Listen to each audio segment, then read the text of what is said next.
There we go. We are live right now.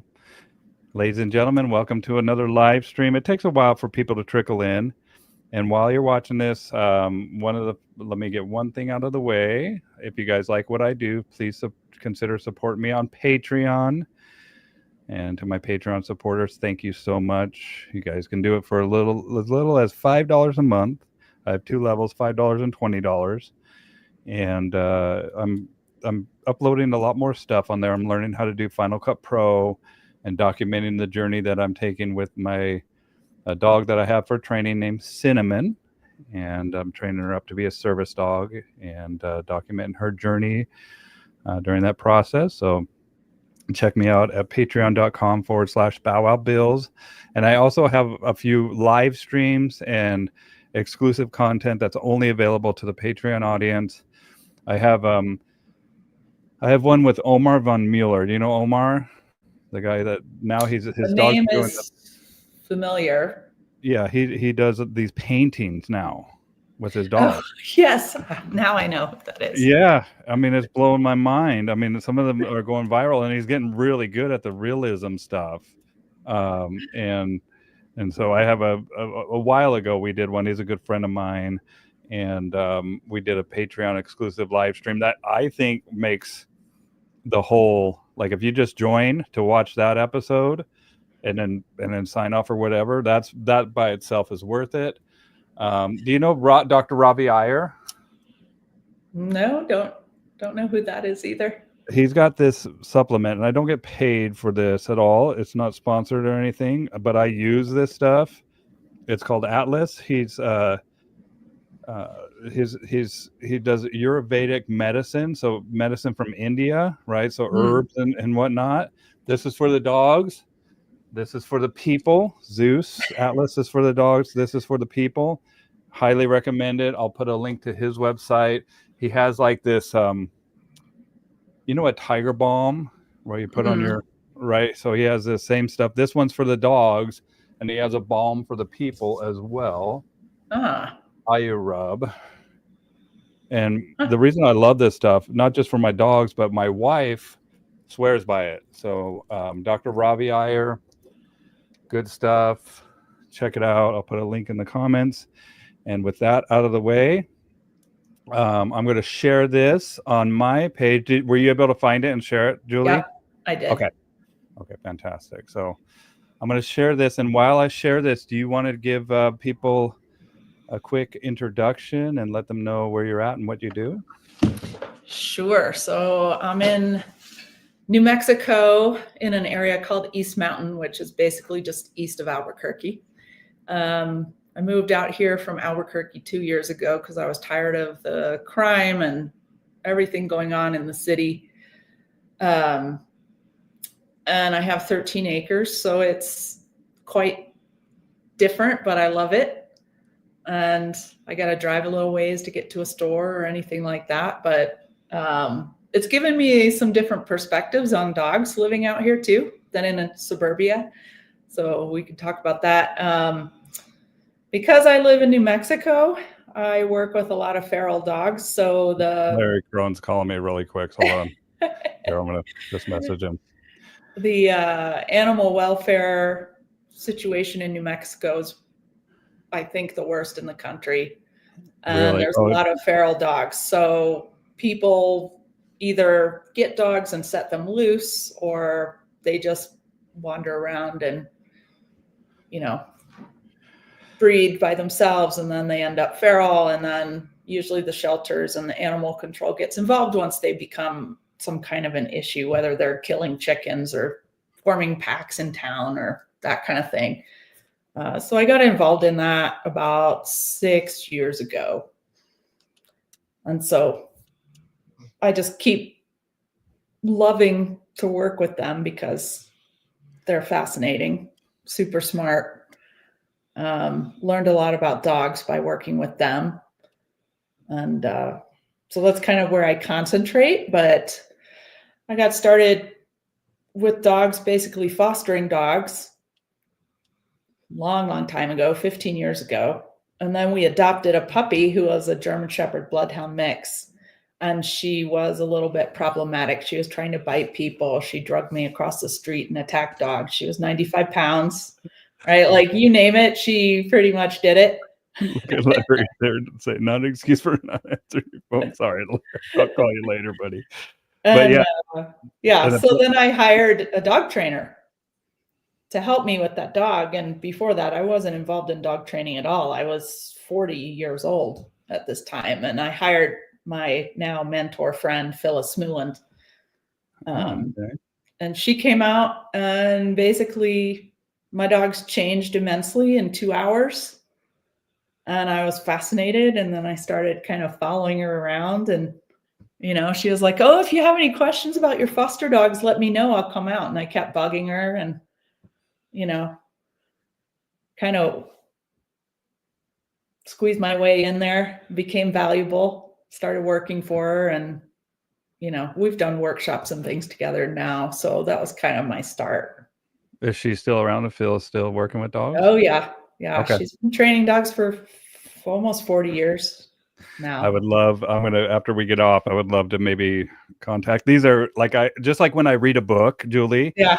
Yeah. I get like 4 books from a book that I read. And I'm like, oh. And so whenever I do these live streams, just like I was talking to Kelly Engel, and then you were on there, and I'm like reaching out to you right away. I'm like, let's do one, because this is, I like to just kind of follow the lead, just like we do with dogs. And what's crazy is, as I do these live streams, Julie, what I find out is people get into this industry because it becomes a necessity for their life. They get a dog, the difficult dog, and Shepherd Bloodhound. Just like somebody just commented on YouTube, like a little, was it vocal? People are asking, was no, she wasn't actually. She had a German Shepherd bark. Okay. She didn't have the drool, the Bloodhound, but she definitely had the territorial nature of a German Shepherd. She was completely stable. So she didn't have the anxious, like nervous German Shepherd part that we see sometimes. But she also had the stubbornness of the Bloodhound, and she was not into taking direction from humans. So she did what she wanted until I learned how to become more important to her and, teach her how to listen. And I also would have my daughter hide in the neighborhood. So we lived on like a double court, and my daughter would go and hide behind a neighbor's bushes or something in the court area. And then I'd bring Annie out, and she'd find her. And this was before I knew anything about dogs. I just knew my dog wanted to find my daughter. So. Yeah. It's incredible. Do you know if this dog was feral before? So Annie, no, we got her as a puppy at 12 weeks. Yeah. It sounded like she was just independent minded, right? Where it's actually good for pet dogs to have a kind of a codependent dog, because now they're looking to you for guidance. And I explain this to people when I do temperament testing of puppies, because people come walking in and they see a dog, a puppy walk straight up to them, and they're like, "Oh, it's fate." Right. That's the dog for me. And I'm like, no, I'm not picking that dog. I want a dog that isn't so strongly independent that he leaves his own pack as a puppy, because that could lead to being independent and later on in life. And this dog might be a scout, or scouting out the territory, or doing stuff that requires some degree of independence, where I'm picking out dogs that are a little bit, once we've developed a little rapport with that puppy, then I'll maybe pick that puppy, and then I walk away and see if that dog will follow me. Then I'm like, okay, cool. There's something that I like, right? The green flags versus the red flags. And we have people commenting and people joining us. Hello, Joey. And if you guys have any comments or questions, we'll get to, and shut up, Larry. We'll get to them. I don't know. Can you see the comments, Julie, on your end? I just figured out how to do that. So yes, now I can. Cool. So if there's any comments that you want to address, let me know as well. And then Yeah, what I was saying is like doing these live streams, you notice that the people get in this industry because they, one, have a difficult dog and they've been to positive only, or people that don't understand the full scope of the different dogs that they're going to work with, what it takes to solve some of these issues. And so they have learned because they love their dog. A lot of people that I've spoken with have been their dog. The people recommended them euthanize their dog, and you can never take back that needle, right? And when you love you want to figure it out, man. You don't want to kill them because it's become a nuisance. And so they figured out, or they've hired another trainer or somebody that has really affected change in a beneficial way, that made the life more conducive, or been able to fully train their dog, manage their dog, whatever it is. And then they go back either to the person that they hired and tried to share this information, and they're vilified for it. And so they've stepped up to fill that gap that they see. Or like you're just fascinated by seeing how quickly being able to speak the dog's language and have a different approach. And so that motivated you to kind of, like you said, wiggle your way and become valuable to Phyllis. And now here you are today. Yeah. And I mean, I consider that whole thing to be, I don't know if it was fate or what, but I had almost hired Barkbusters. And Are I they still called around? Phyllis. I think so, but I called Phyllis and left her a message, and she didn't get back to me for 2 days. And then after I talked to her, I'm like, this is the lady I want to hire, because I could just tell, one, she cared. You could tell that. But two, she could tell me about my dog by just what I was telling her on the phone.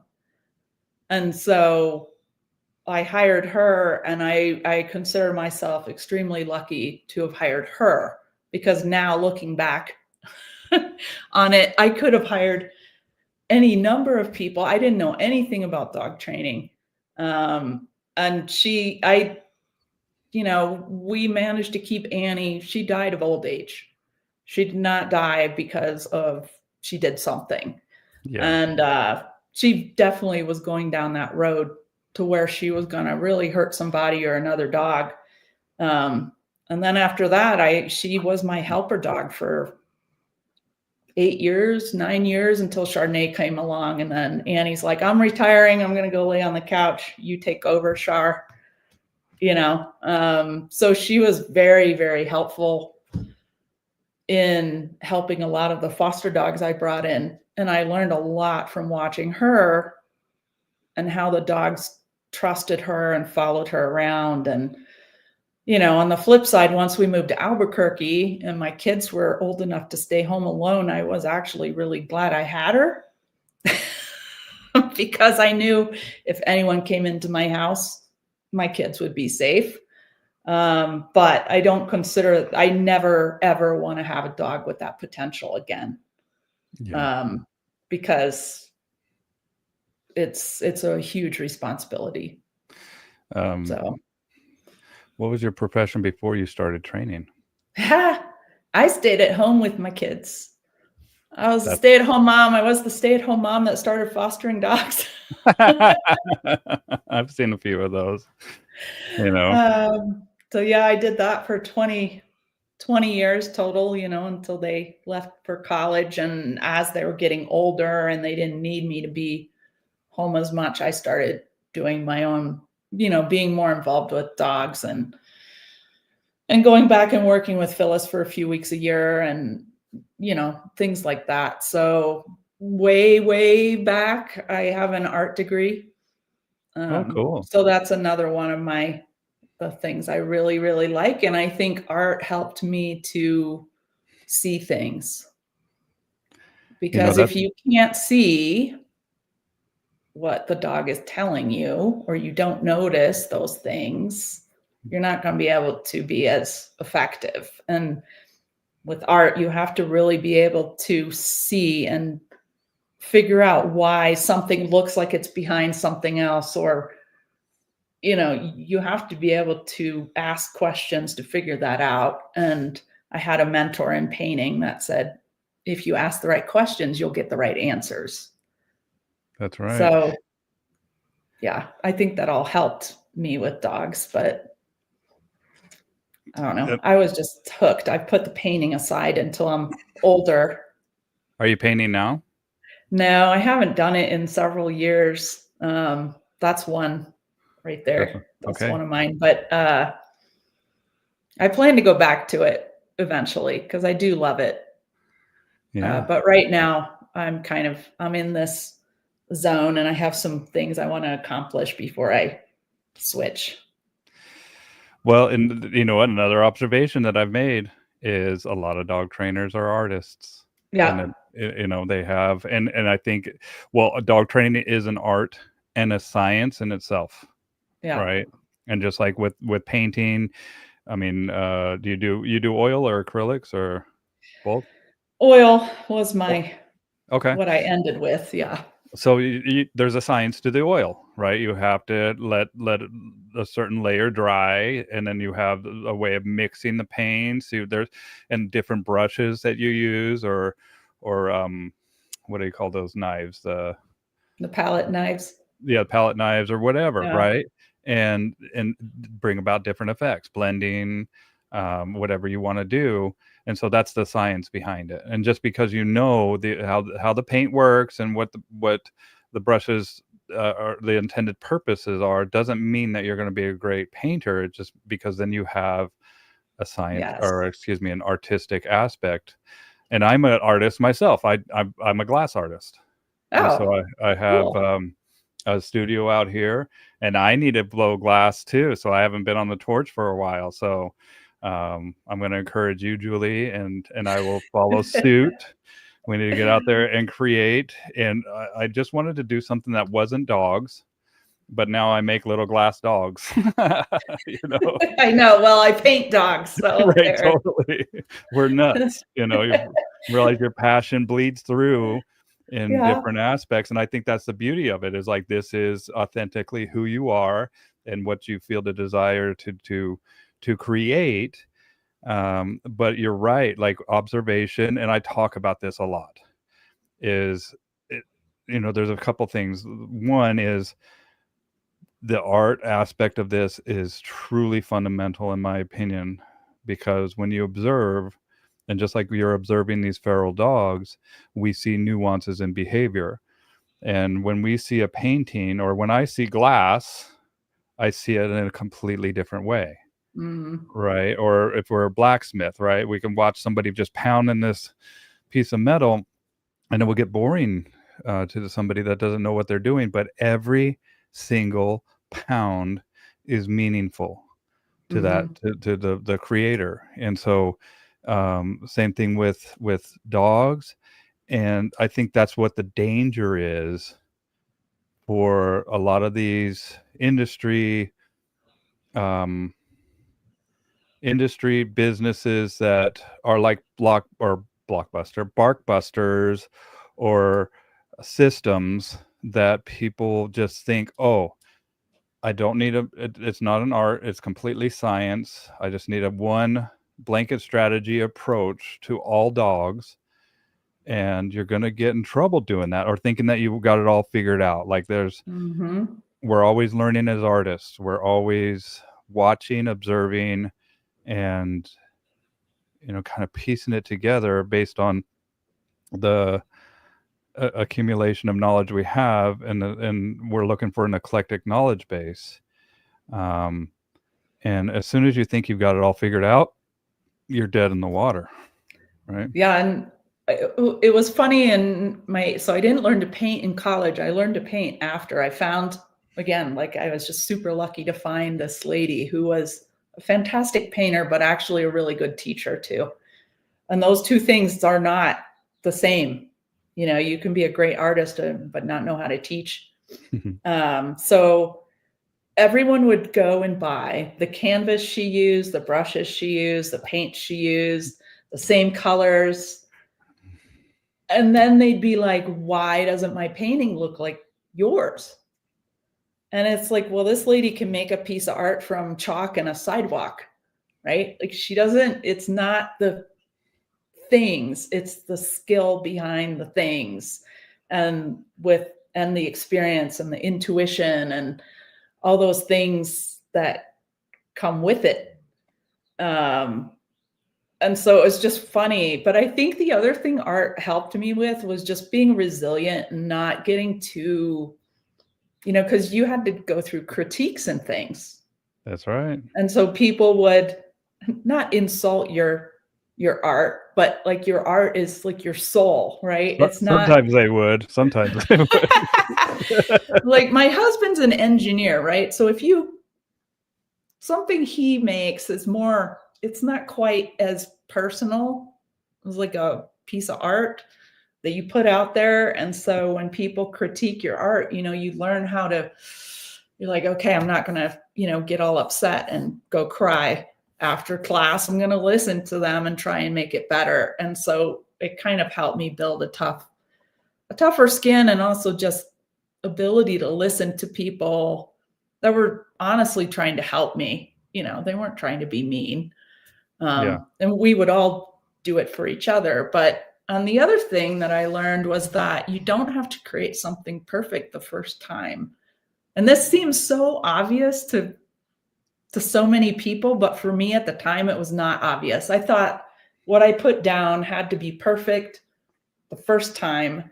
And then I would paint next to my friend Shelly, and she'd put something down and she wouldn't like it and she'd scrape it off. And then she put something down and she didn't like it and she scraped it off. And I'm like, oh my gosh, I can change. Like what I do is not set in stone. I can try something. If it doesn't work, I can try something else. And I think with dogs, it's the same.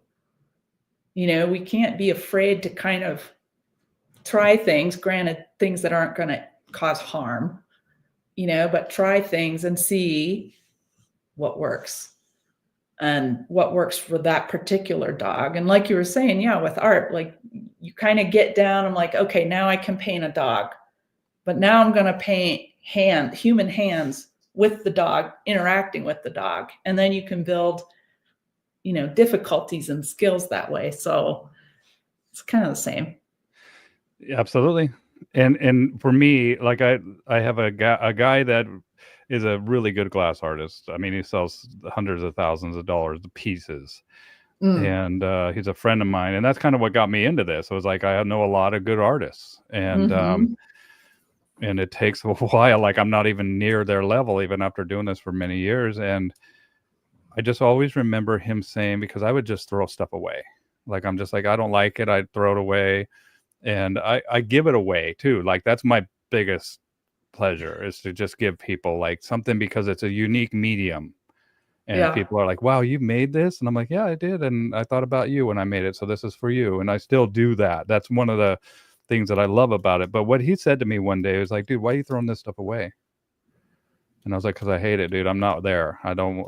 And he's like, keep it all. He's like, keep it all, because you're going to have a progressive lineage of where you can look back at where you were. And I'm so happy he did. I have this little box of just old stuff that sometimes I just look at it and I'm picking up different things. I'm like, wow, like I understand what I did wrong there. And I'm totally different. Or sometimes I'm like, wow, that was good.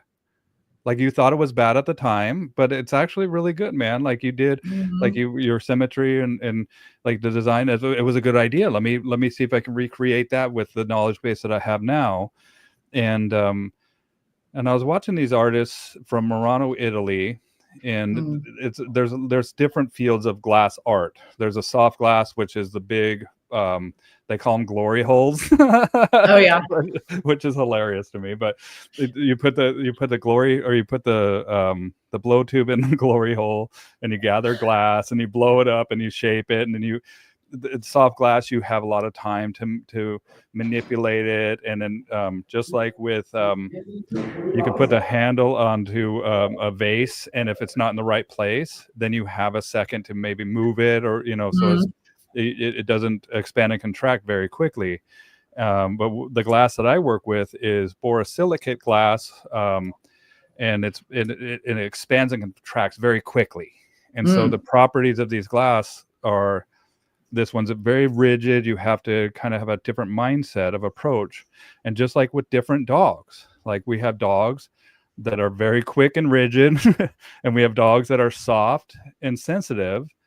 And it's like your approach with that. But what I always remember is this glass artist, this old guru from Murano, Italy. He says it's not what we can create, but what we do when something goes wrong. And I think that we can apply that.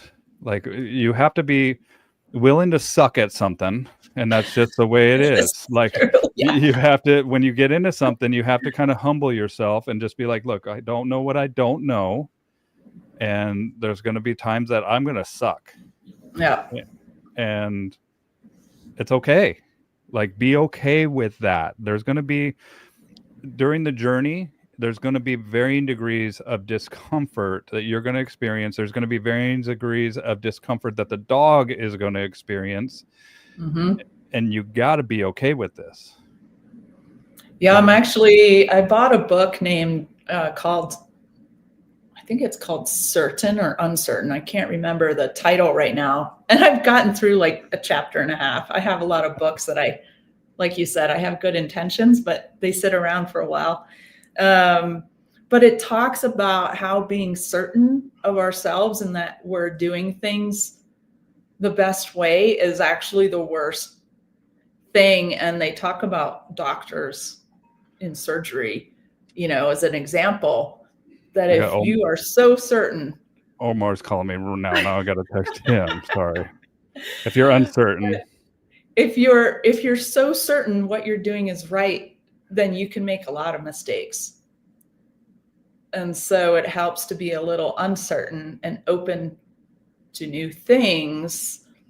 It keeps you from making mistakes, but it also keeps you, learning things. And that's how far I've gotten. But it's a really interesting concept I really hadn't thought about before. But, a lot of dog trainers that have maybe been training dogs 2 or 3 years, they become very certain that they know everything. And then that just limits your ability to start. Yeah, there it is. Which one? Because uncertain on the, that one. Okay. Yeah. I'll post up a link in the comments, you guys, for the book. Yeah. So then that limits your growth. You stop growing. You have to have a degree. And that's what I'm talking about like humbling yourself. There's that, because you have to have, the uncertainty can lead you on a totally different path. And in that path lies so much growth for you. When you come in, and honestly, I listen to my people when they're talking and they're telling me about what help they need to a degree. Right? Because they're like, oh I got an aggressive dog who's trying to protect me. And it's become a real problem. He's really protective of the kids and all, and I go in there and the dog's out of their mind, afraid. Right, and the dog is uncertain. Yes. Right, and they've mislabeled the characteristics that this dog is exhibiting because it's loud, it's scary, and it's a lot of times very, very far from being a protective dog. Like you were saying about your dog, and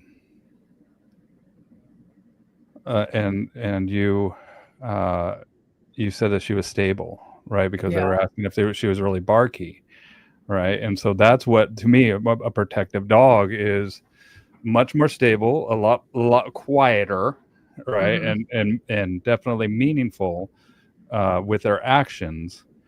And so it's important to I don't walk into a situation just being like, okay, here's what we're doing first and foremost. Like, the first thing I'm doing in a situation is I'm observing the dog, I'm observing the people, observing how they respond to my being there, a new person being there.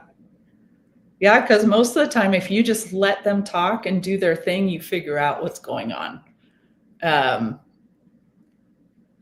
Yeah, from the moment you ring that doorbell or knock on the door and you hear all the talking and what, Fluffy, be quiet, the dog trainer's here, you're embarrassing us, all that stuff. To when they open the door and how they're, usually they're all flustered and all kinds of things. So yeah, it's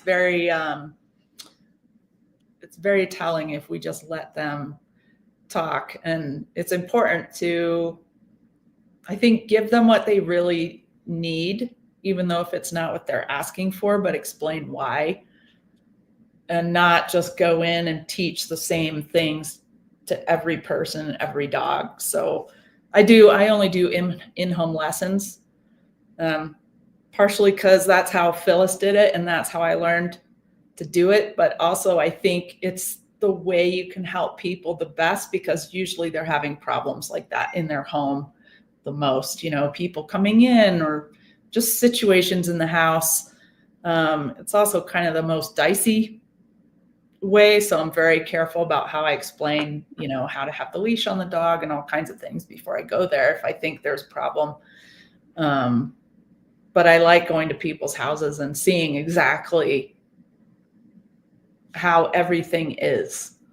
It gives you a really clear picture, and then you just have to explain it to the clients. So do you say to the clients, just pretend like I'm a normal person coming over and just do what you do? And yeah, like do what you normally do, except I always tell them, I got to tell them to have a collar and leash on the dog and to actually hold the leash. I have to tell people this because they'll let go of the leash and be like, oh, I just wanted to let you see how he goes after people that come in. I'm like, no, I don't want to see that. Yeah, no thanks. I believe you on that. And then, I've started doing a lot of virtual lessons because of the feral dog thing. People are all over the United States. And so I've started having them send me videos ahead of time so I can get a sense of who the dog is and what they're dealing with in their house before, we actually meet, and make the best use of that time for them and their money as well. So yeah, it's I usually will not, if they use a harness, I will tell them to switch to something else because I don't trust the dog can't get out of those. Yeah, wiggle their way out. And so I want to talk, because this is kind of your specialty now, is the feral dog, would you say? Yes. The only other person I know that does this is Nelson. There are other places that have fearful dog rehab centers and things, but I'm not sure if they deal with feral dogs or not. And there's a big difference. So people often think feral dogs are afraid, but usually they're just unsure about the people, but they're quite well adjusted in their environment and in themselves and things like that. So you really, and these dogs are dogs that have survived on their own without people. Oh, Kevin's here. Hi, Kevin. But, so they don't need people. They've gotten their own food. They've gotten their own water. They have their own social network. And it's only after, they're trapped for some reason and in the shelter that, of course, I meet with them. I do not go out and I love you too, Kevin. Love you, Kevin. I did admin work for Kevin for, I don't know, 2 years or something. I'm not Did sure. You really? Yeah. Yeah. I did admin work for for him and Phyllis and Jason Cohen. Fantastic. So and God I bless learned a Jason. lot. I'm praying for Jason too. Yes, definitely. I learned a lot doing the admin work and reading all the applications that came in for 3 trainers in 3 different areas of the United States. It's fascinating. Best admin. I know you'll never find a replacement. So what are the most common behavioral patterns you see in feral dogs? So the biggest and first thing I do is teach them how to walk on a leash. Because without walking on a leash, you cannot guide them to any kind of behavior, because they're not going to follow you or anything, again, because they think they don't need people. So the leash training can look a bit like a bucking bronco or a Tasmanian devil on a leash, right? Alligator So they're death often, roll. yeah. I mean, they're terrified of being caught and trapped.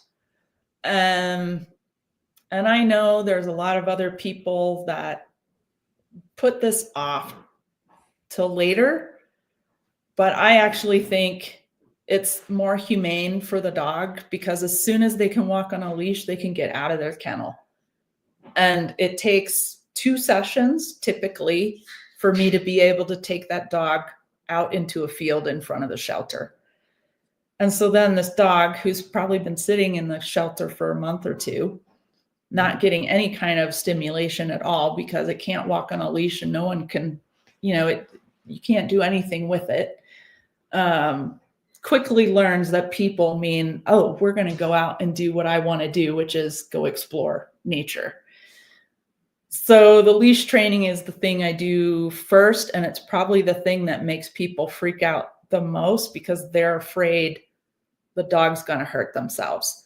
And that's actually why I called Nelson like 6 years ago to come and help me, because I hadn't worked with feral dogs before, and the shelter got a hoarding case in where they were all mostly feral / fearful spectrum. The juvenile puppies were completely feral and absolutely the toughest little boogers to work with. They were very tenacious.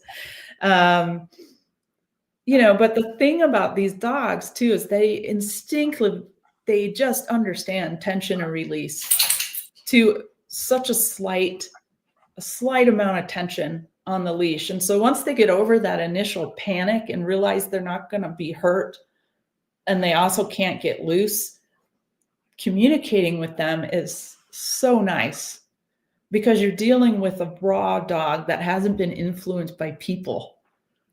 And so you're the first person they've ever had a meaningful conversation with. And so most of these dogs learn to walk just beautifully on a leash, because they're so sensitive to the tension. And, Armin Hammer says feral means no owner. So feral, the definition of feral, I should probably explain what that means, is usually a domesticated animal that has returned to wild. So Okay. that means a dog who may or may not have been owned by someone in the past has usually gotten loose or been set free or whatever, and is now living as a wild animal. And so when we get them, they behave like a wild animal. How quickly they come out of that depends if they've been in a home before and they kind of know some things or not.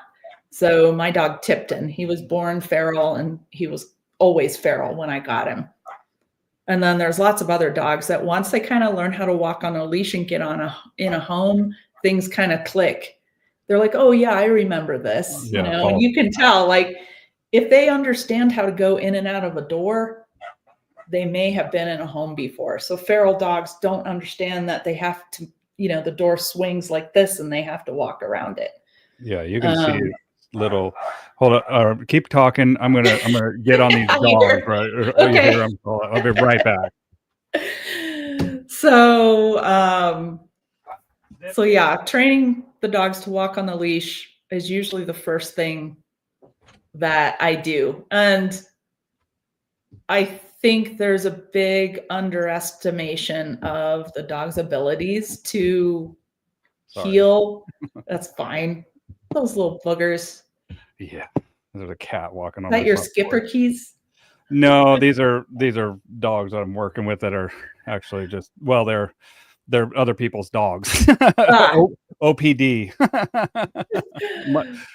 But yeah, I mean, we just had a workshop. Kelly Engel and I taught a workshop in New Mexico.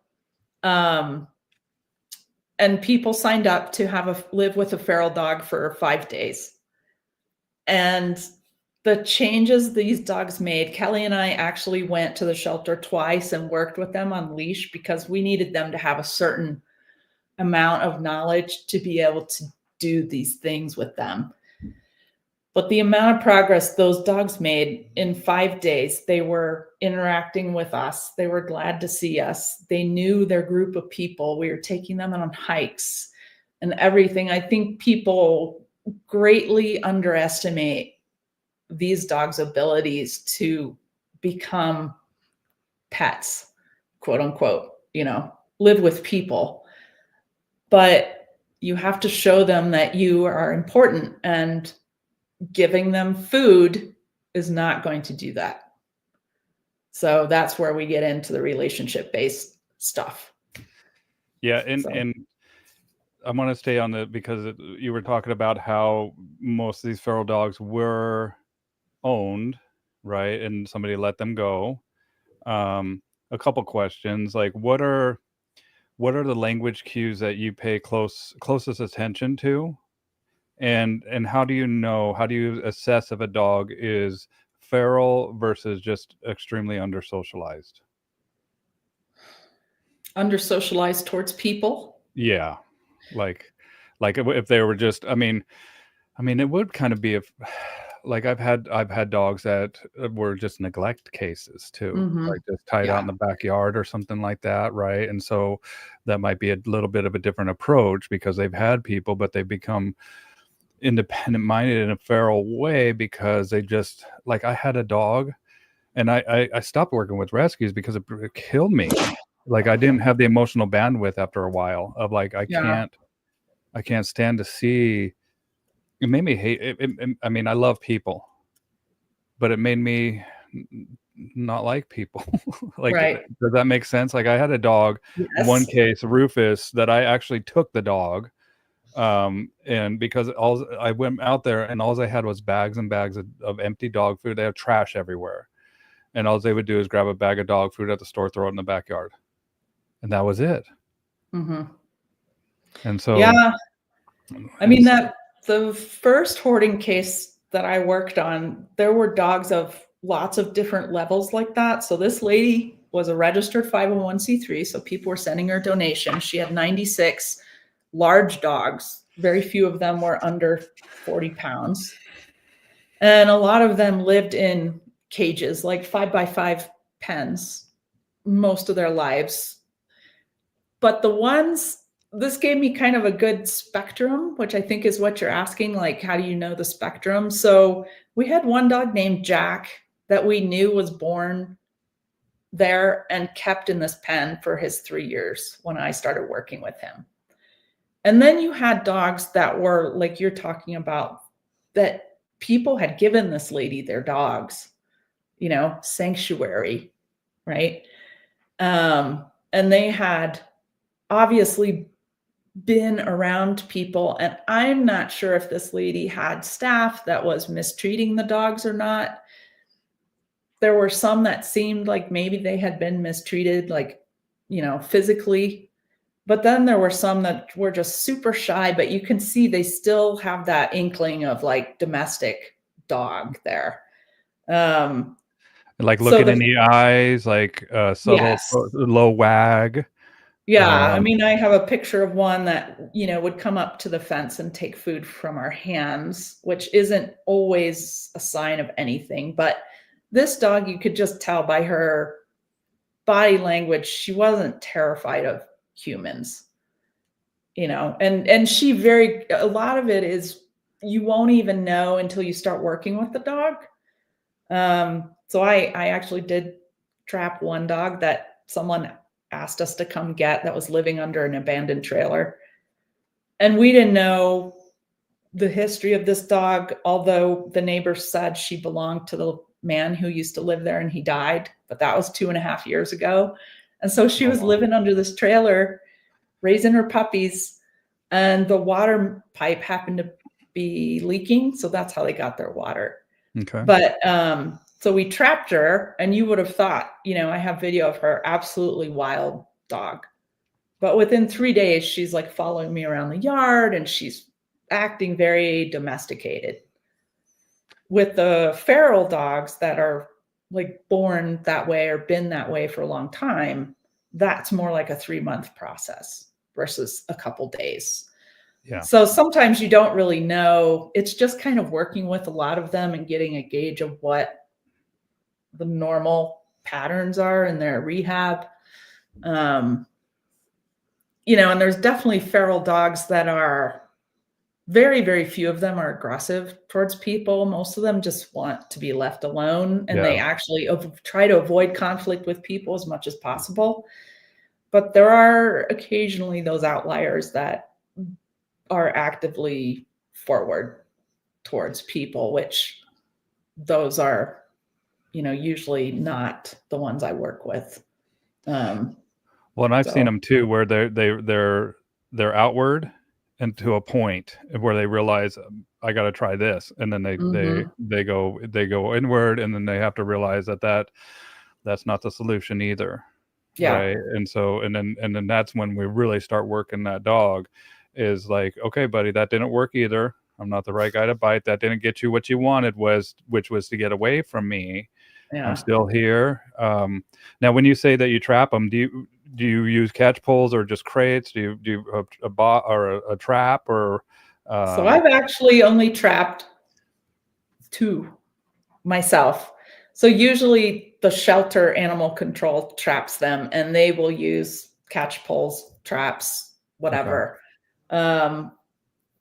And generally that does not affect anything. You know, people are like, oh, but they were caught on a catch pole. Yeah, but it wasn't me doing it. Yeah. It was animal control. So when animal control drives their truck in, though, the dogs go ballistic, right? So they know who animal control is. But it's not me. Like dogs, you know, dogs don't go, all people are bad because one person caught me on a catch pole. And I'm not using a catch pole to train them to walk on a leash either. It's a very different approach. I'm not trying to catch them. You know, I'm controlling my internal emotions and thoughts. So I'm not a threat to them. And they know the difference. You know, it's just like, you know, you see the lions and the zebras drinking from the same water in Africa until that lion decides he wants to kill a zebra, and then they all run away. So opportunity. They know. And just so you guys know, like, we talk to a lot of people that are new in the industry, and I think that it is mandatory. There's a couple things that I walk through whenever I have shadow students here. One is I have bolt cutters hanging up on the wall there. I've never had to use them, but in case I have a metal collar or something that gets caught or whatever, I got a bolt cutter. You just don't know. I mean, of course, a fire extinguisher. But the other thing that I have is a catch pole. Mm-hmm.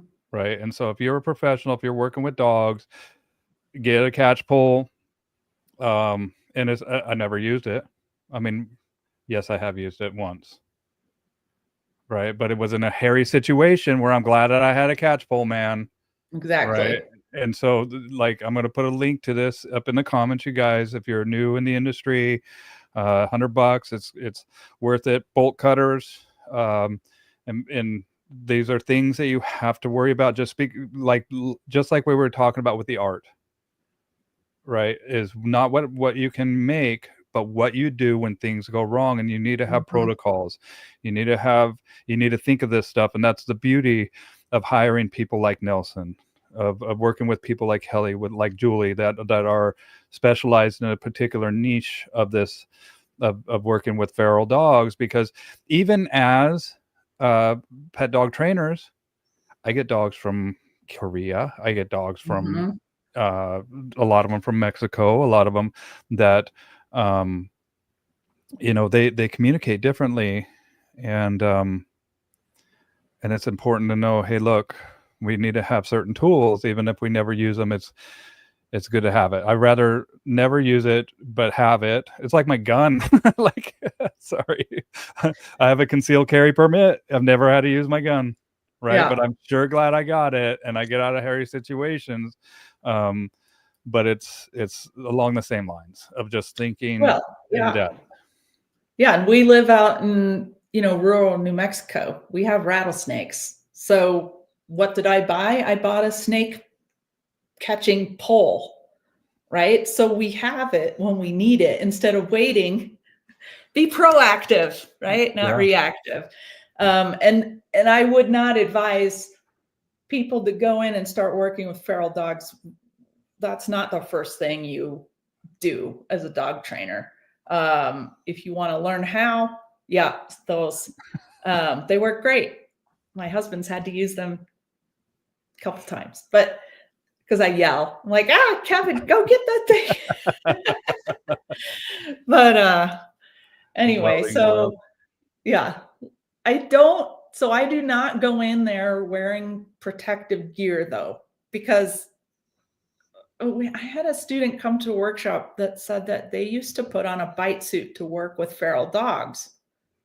And I'm like, why? They don't want to bite you. So, there's very easy ways to approach the dog that doesn't take forever. You don't go in there and just sit in the kennel with them. That's actually aversive because you're invading their territory and just sitting there and expecting something. So, I usually do not do that. I'll go in, I don't look them in the eyes. That's super important. I approach them appropriately. I talked to a guy named Nathan that I did a wolf safari with, and he grew up in Yellowstone. And the thing he said, I said, well, he would just go out with his friends and like roam through herds of elk and stuff. And so I was like, well, how did you guys not get hurt? And you said you just weren't a threat. Mm-hmm. And so if you have it in your mind that you're not a threat and you're there to help, you can't go in there going, I'm going to catch you. I'm going to put this leash on you and I'm going to overpower you, because then they'll sense it and they'll sense the danger. But if you go in there with an attitude that you're helping them, that you're their partner, that you're going to show them a better way, then the dogs, they usually know it. I mean, there are those that are a little dicey, but there's so many dogs in New Mexico that we pick the ones that have the best chances of becoming pets too when we rehab dogs. But the shelter I go to has about 5 feral dogs at any given time. So it's not like this is a rare thing. I can go up there whenever I want and practice. So, and that's the other thing, is that I just had the opportunity to interact with dogs like this over and over and over and over. So you do learn kind of what's normal, what's not. Biting the leash is a huge thing. And it's not, I've heard, if they bite the leash, it's an extension of your arm, but not in this case. Right. So there are dogs where I think that is in their mind, but usually for these dogs, it's just because they want to get free. Yeah, I mean, it's like a fight or flight instinct of like, this thing's attached to me. This is foreign. Let me investigate it with my teeth in a way that is seeing if I can get, away or free. And that was my next question. And you kind of answered it. It was like, how did the process of safely approaching or interacting with the feral dog? And it's like, no big deal. It's like, I'm here, you're here. And I don't have any, it's like that uncertain aspect of, it's like, I am uncertain of where this is going to go. I just know that I don't have an agenda here. I want to see how you respond to me presenting myself in your environment. And I'm going to respond the same way, but the environment's the most important thing. That's not you. I'm not going to direct my attention to you. I'm not going to focus it and reach for you. I'm just going to allow the dog to just be, adjust in a way. Is this making sense? I'm just kind of and the just being part is really hard, like that, because I've had lots of students come through, and especially if they tend to be a little more obedience based I think. Okay. Because they are still in obedience training brain. And I'm not saying obedience is great. I'm not discounting obedience at all. Of course.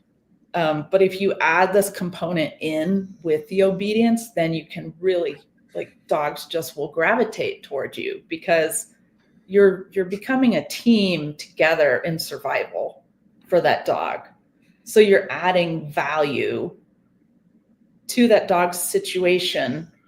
And there's a guy that does that, actually Kelly turned me on to. His name's Warwick Schiller. He works with horses, but he has a great book. I'll show it, Bill. Hold Okay. on. Yeah. Show it. I'll put up a link. The Principles of Training. Okay. I love it. And there's I have horse books here that I work with. And I read them, and there's a lot of stuff that you can extrapolate. Even in the Napopo school, here, I got a hat right here. They have you watch Buck the dog trainer, Buck the horse whisperer, or whatever, Yeah. right? And so there's pearls of wisdom that we can glean from people, because we all work with behavior, right? Mm-hmm. And I like it with the horse too, because they're huge, and you can't really push a dog or push a horse around like you can a dog, or just pick them up and put them in air jail like you do with some of these little dogs. Yeah. What was the name of that book again? Principles of Training. Okay, I'll put up a link. And it's a short book. It's 200 pages, but it's easy to read. Like, really, I think it's really well written because it's not hard to read. It's not all deep and sciencey. Like, most people can just pick it up and enjoy it. But he talks in there about expectations. Okay. And how going into a horse's stall and just sitting there is a lot of psychological pressure, not only by our presence, but also because most people have an expectation. And so that's where the just being comes in, is you really just have to see, okay, if I do this, how does the dog respond? If I do this, how does the dog respond? What is the dog telling me? How can I change what I am doing to help the dog, versus how can I get the dog to do what I want? So it's a very different way. And, dogs are very good at communicating. It's not like you can't understand that if they, do this or whatever, they're telling you things. If their eyes widen a little more, or they get a little more tense, or all these little, their ears, all these little things that they're telling us, like, okay, that's too much. And so what I usually do is, when they say that's too much, because even me being there is too much, and that's not going to change. I could go in there and sit with them all day, every day. It's not going to change unless I prove that I'm valuable in their survival.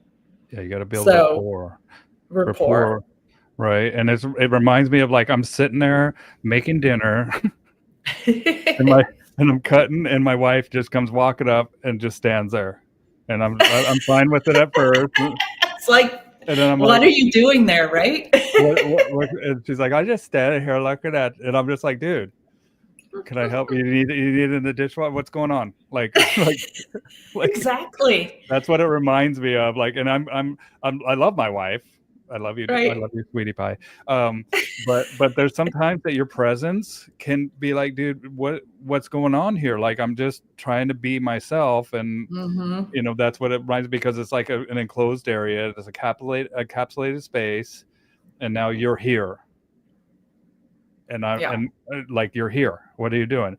Like, but if you're in a stable or whatever, and the person's outside walking by,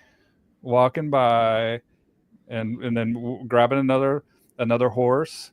Now, do you ever involve other dogs to help teach feral dogs how to interact with humans? Yes, but not at first. Okay. Because, well, there's many reasons why. One is I'm usually at a shelter, and I may not know the dogs there that well. I could bring my own dogs, but then they have to wait in the car all day, so I usually don't. But that first couple leash trainings is not something I want other dogs around for, because they may decide to help me and correct the dog, the feral dog, because they're having some anxiety on the leash. The meltdown. Once I get them walking, I may involve other dogs. Like we had 5 juvenile feral puppies, and so I would walk them in twos. Okay. And mostly because of time, right? But also because they knew each other and then they could explore together.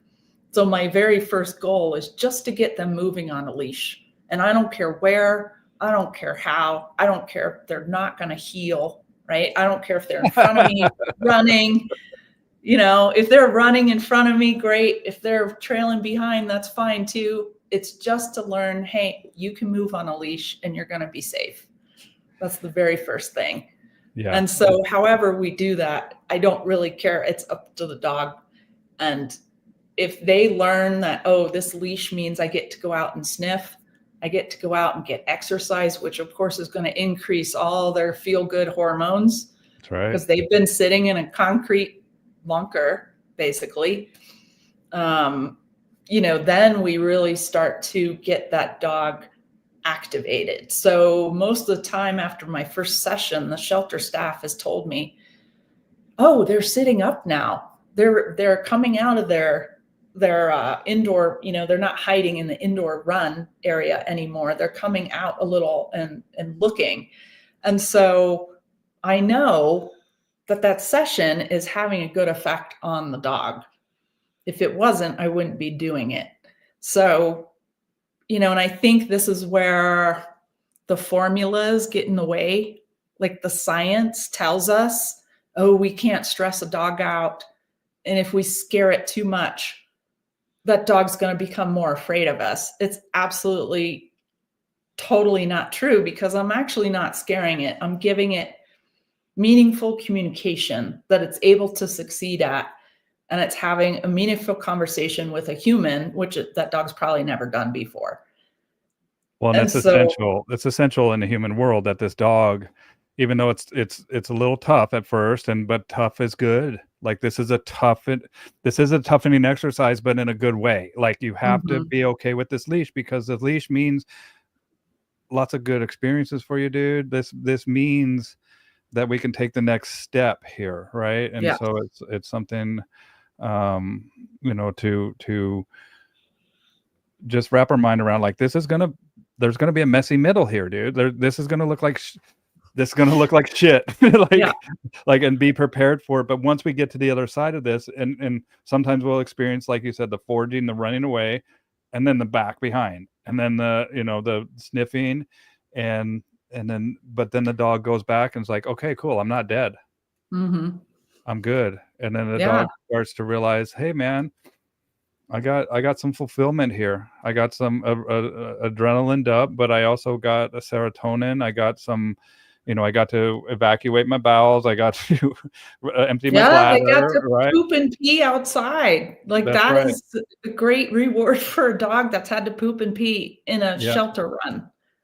Yeah, I'm not living with my excrement, and then so once you start to get them comfortable, what other trust building exercises do you do for feral dogs?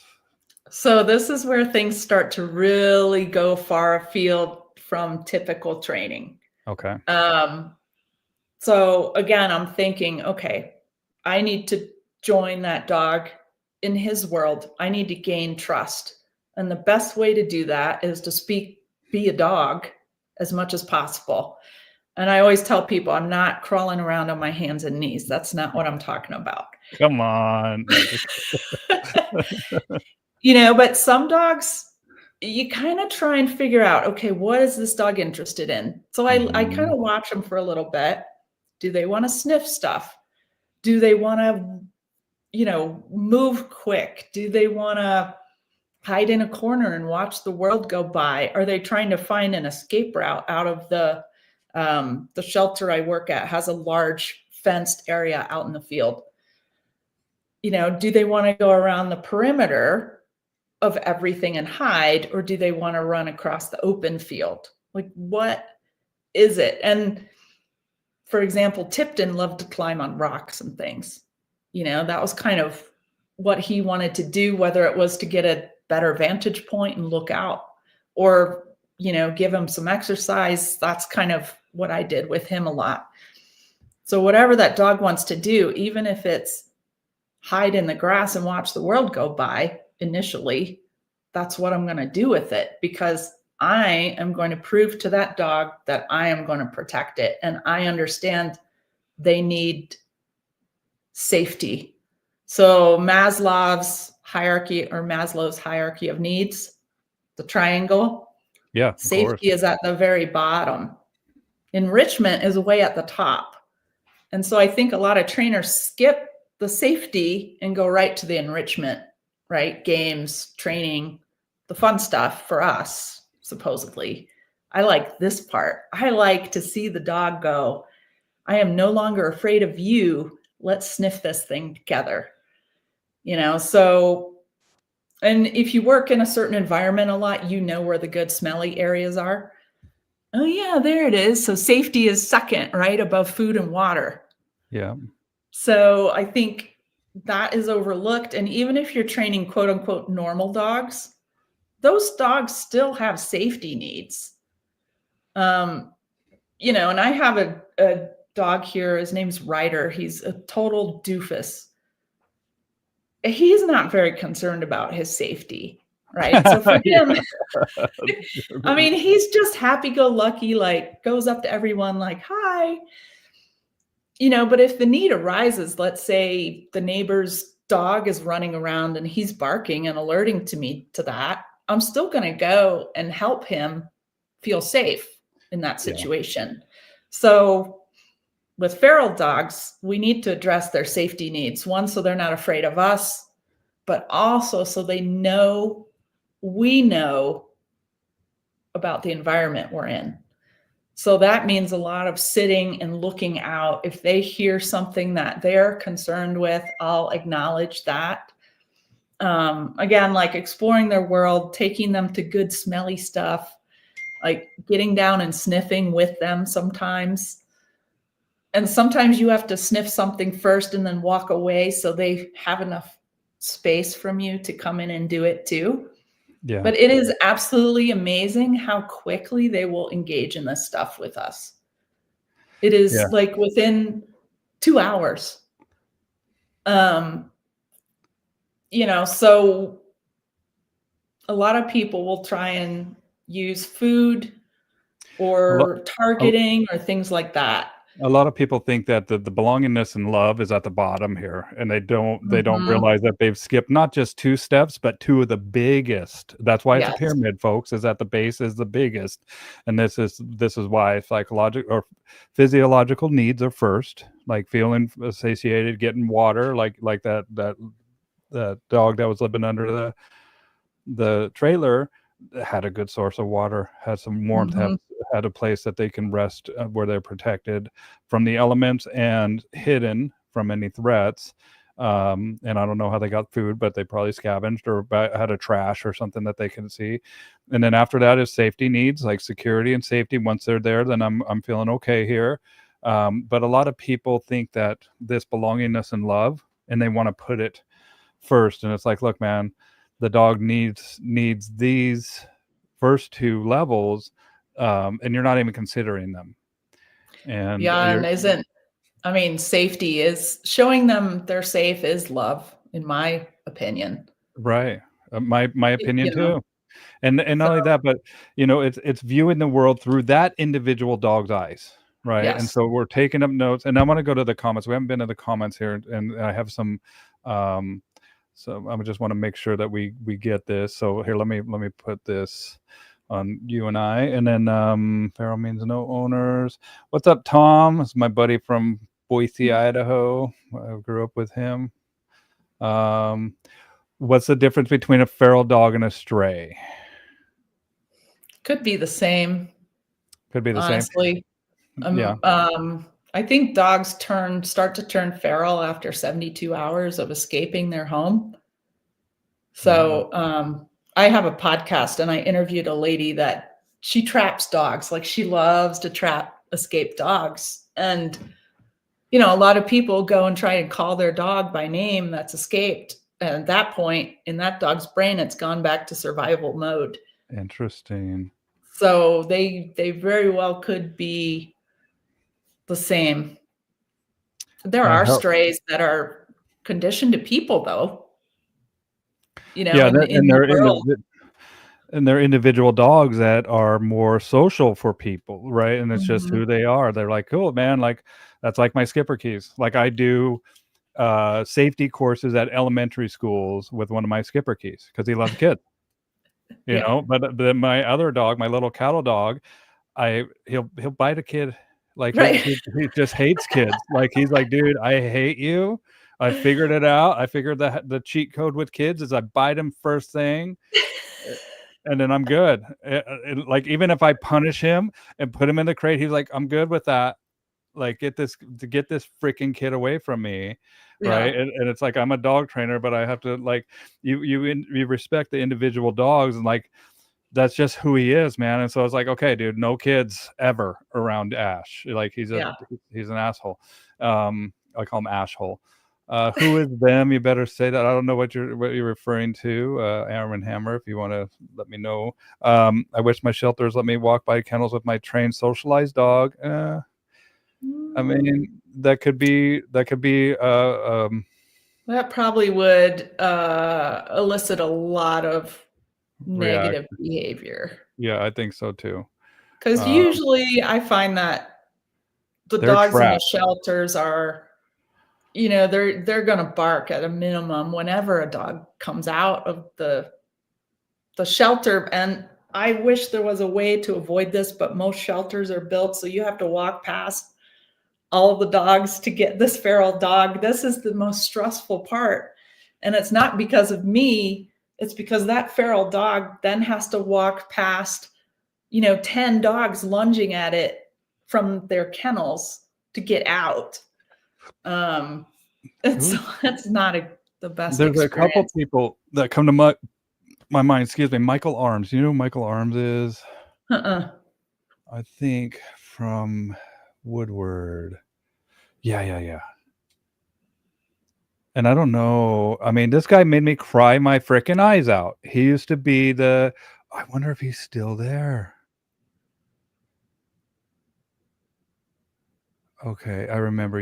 He's passed away. Dang it.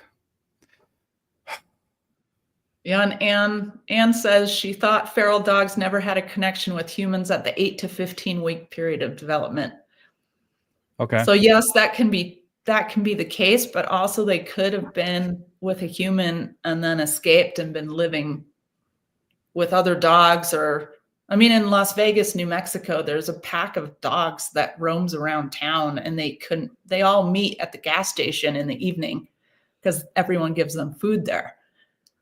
You know, and some of those dogs have been in homes before, but if we caught them and put them in a animal shelter, they are considered feral, because the definition of feral is that they were domesticated and then turned feral. But they can certainly also be born that way and never lived with humans. So that's where the areas get a little fuzzy as to what they actually are. I just, you know, I know what it looks like when I go in and work with one, especially when you try and put a leash on one.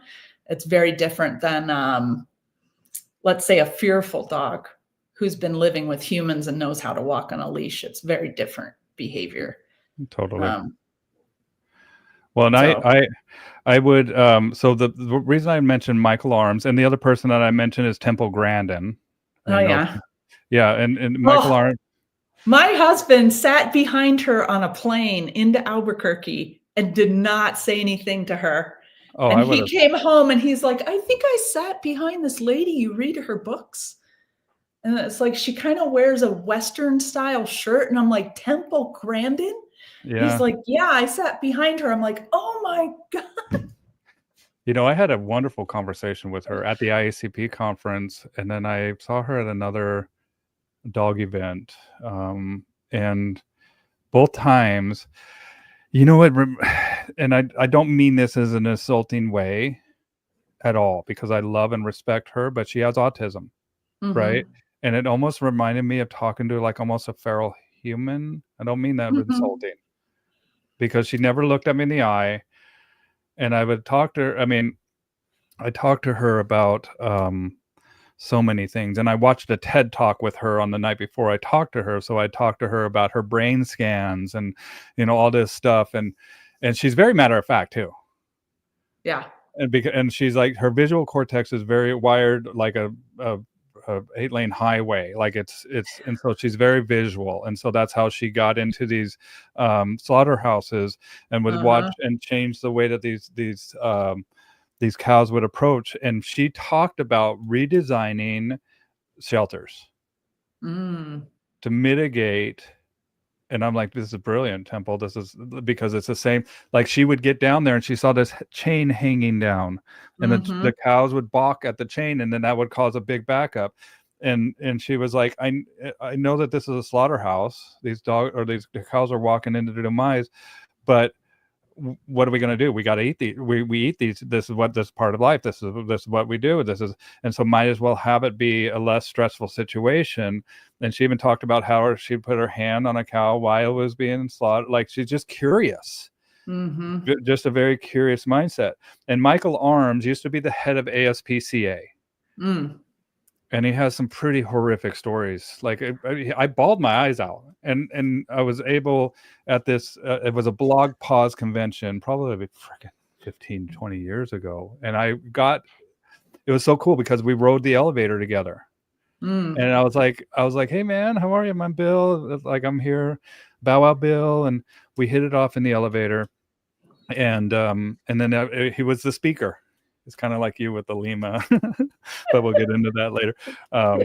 IACP, you guys. But anyway, I'm going to write that down to make sure that we talk about the IACP conversation. Yeah. So Michael Woodward ran Michael Hayes ran Animal Woodward Animal Shelter, which is located in the richest zip code in America, right? If only. And he couldn't stand the way that he saw these shelters being ran. And he was like, you realize that when municipalities are built, there's one entity that comes in and designs the dump, the jail, and the shelters. And he's like, and you can see that it's basically there's not a lot of caring aspect to this. It's just like a dump, a jail, or whatever. And we need to redesign these shelters and take what Michael Arms said, and then also Temple Grandin, and you let them be. Oh, look at this! Wow, what's happening? I don't know, man, but I can do. Crazy. Oh yeah, here, let me see. Come on. Oh, that's the AI Does stuff. Does it work for me too? I don't know. You have a Mac, maybe. I can't make a heart. No. I'm special. No. But that's what we need to redesign this stuff, because a lot of times, just like what Arm & Hammer says, is like, this can cause just taking a dog out is, we got to walk through a gauntlet of stress, and then putting them back, walk through a gauntlet of stress. Like, we can do better, you know. And so that's what got me on that little thought tangent there. Yeah, and I will say, you know, the shelter I go to is in probably one of the poorest, most rural counties in New Mexico. Okay. And they have very little support. It is not a fancy shelter by any means. It's old school, you know, chain link concrete block, like outside kennels. They don't even have an indoor training area, no meet and greet area, nothing. But they have the best people there. And that's what counts, is that I drive 2 hours to go volunteer at this shelter, and I pass many shelters on the way there, because they will not do what it takes to help these dogs. And if you want to talk about Lima, I mean, least intrusive, minimally aversive. Yes. You know, the way I apply it, and I actually was on a work group to develop a Lima certification exam with the International Association of Canine Professionals. And we had to read most of Stephen Lindsay's books, which are, you know, that's a chore in itself, because they are very let's say intellectual. I'm not sure how to put it. They're hard to read. Yeah, they're tough breeds. So, but the information in them is fantastic.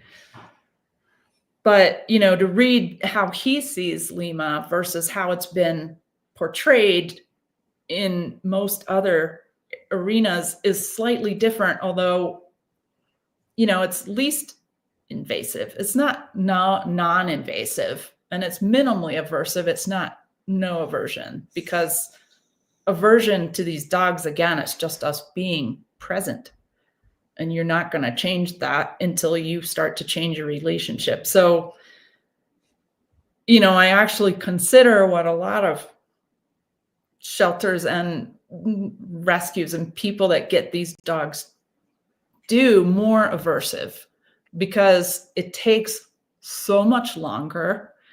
During that whole time, the dogs are having, I bought a book on fearful dogs because I was doing research, and a trainer had her dog that she got that was fearful, feral, from Katrina, live in a corner of her house for a month and have to poop, pee, sleep, and eat in that corner. And to me, that is extremely aversive, and it's not kind at all. So, I think we need to take a look at what would the dog choose?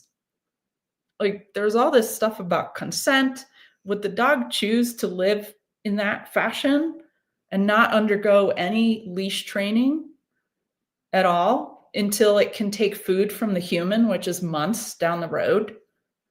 Or would it prefer to go through a little bit of leash training and then get out and get to explore and form a good relationship with people and become a pet that has, of course, meets the dog's needs? Pet is such kind of I don't mean like these dogs, I don't want to belittle them by just making them a pet for me. It's more of a partner with me, and we go do stuff. Yeah. So a fulfillment that's on both sides of the spectrum. Like when I hear yes. pet, like to me, it's a little bit unbalanced with like the human getting all the their desires and needs, and not realizing that this individual dog's wants and desires are just important to that animal as your wants and desires are to you. Now, how do we juxtapose our relationship so we get a mutually beneficial? Yeah. And that's relationship, Yeah, and the Lima part that I really enjoyed actually from the books is that he takes the human's quality of life into consideration too with the clients. And so I have a lot of clients that contact me that have adopted feral dogs from a shelter. I have one lady I'm working with, and the shelter put a harness on the dog, and she got it home, and the dog got out of the harness. There was no backup on the harness. And so now she has this feral dog in her home, and she can't touch it. And so it's like, this is not good for either party, right? Of course, the shelter really, hey, let's not do this to people in the first place. Let's train these dogs a little bit at least and give them support. And let's not use a harness because you feel bad for the dog, because this is what's going to happen, is that now that dog is hiding under the bed 24/7, and the lady can't get it because it tries to snap at her. Well, and you're forcing a situation where the dog, there's people, I tell people that the dogs, they bite for two reasons. One, because they think they can, and the other reason is because they think they have to. Right. And now you've put the dog in a situation where they think they have to. Right. Because just like we were talking about with Maslow's need, is like you put your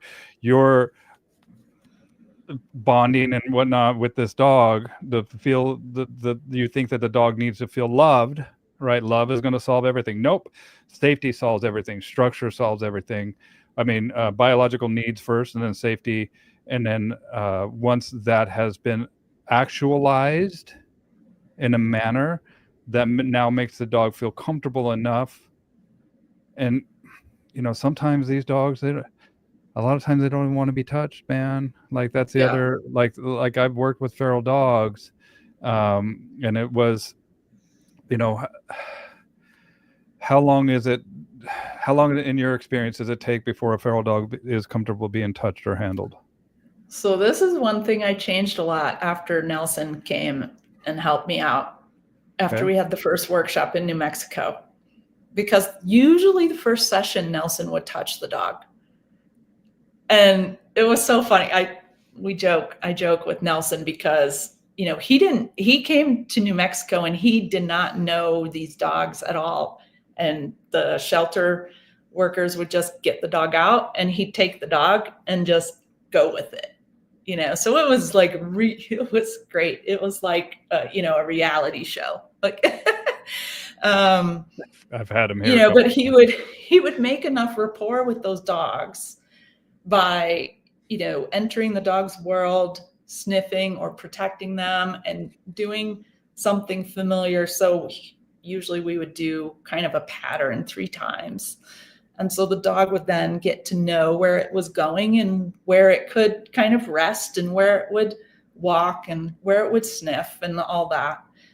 And so usually at the resting spots, the dogs would lay down and then Nelson would be squatting down and he'd go and just touch him on the nose. And when he started doing that, I'm like, oh no, Nelson's going to get bit in the workshop. But he didn't. And so then I was like, because I had been rehabbing fearful dogs for a long time, for 10 years before this. And I would kind of wait until they initiated some of this. But then once I got thinking about it, it's kind of like the leash fear. Like being touched by a human is one of their biggest fears. They think it's really going to hurt them. It's an unknown fear. Like it's unknown. And so the sooner we can kind of reassure them that that's not the case, then it's also for safety, right? So let's say they get, I don't know, a thorn in their paw or the leash tangled around them or some sort of thing where we actually do have to almost touch them. And so if, again, we're being proactive, we're getting them used to that sort of thing very slowly at their pace.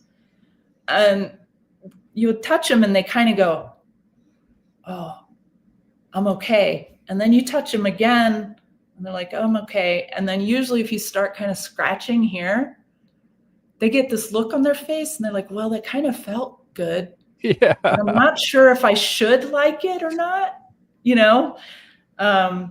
So usually within, I don't know, maybe 4 or 5 days, once they come to my house, I'm able to touch them in this area. I usually wait a long time to go down the back or more invasive areas, but this area.